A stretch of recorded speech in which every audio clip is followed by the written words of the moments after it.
आसंता 20 सुधा सरिब रास्ता मरामती रास्तार थिबा खालखमा मरामती एवं सहरांचल यहाको संजोग करुथबा सबु रास्ता को खालखमा मुक्त करबा पई निष्पत्ति होईछि। वर्षा जोगु जे रास्ता नष्ट होईछि तार नवीकरण पई टार्गेट करा जाईछि। लोकंक पई रास्तार सुविधा करबा सरकारक दायित्व। आज पूर्त विभाग एक उच्च स्तरीय बैठक रे एही निष्पत्ति होईतिबा नै कहिसंती पूर्त मंत्री पृथ्वीराज हरिचंदन।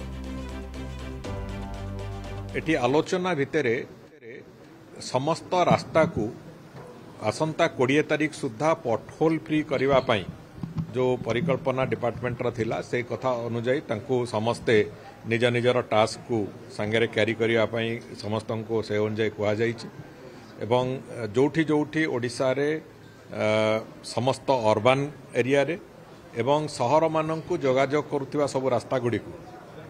नेशनल हाईवे एवं जोड़िक स्टेट एनएच भी करुची म्युनिसिपल कॉर्पोरेशन रो रास्ता गुड़िक ये समस्त रास्ता को संपूर्ण रूपे पटहोल फ्री करने जेहेतु चलित वर्ष आम मनसून एक्सटेंडेड होती अधिका पाखापाखि मसेरु ऊर्ध्व अधिका दिन आमको वर्षार प्रकोप भोगवाक पड़ी से आखि आगे रखिकी आम पटहोल जो गुड़े होती विभिन्न जगह रास्ता किसी खराब होती बन्यार प्रकोप भी किसी रास्ता उपरे तार प्रभाव भी देखी तेणुक सबुगुड़ी को आम सजाड़ापी वास्तव में एक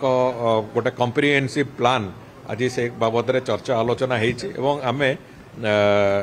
संपूर्ण रूपे ए रास्ता गुड़ी को 20 तारीख सुधा पटहोल फ्री करने को पुणी अक्टोबर 2 रु जो रास्ता गुड़िक डैमेज होती ताकू संपूर्ण रूपे तार नवीकरण करने ये जोड़िए कथा को टार्गेट रखिक आज कम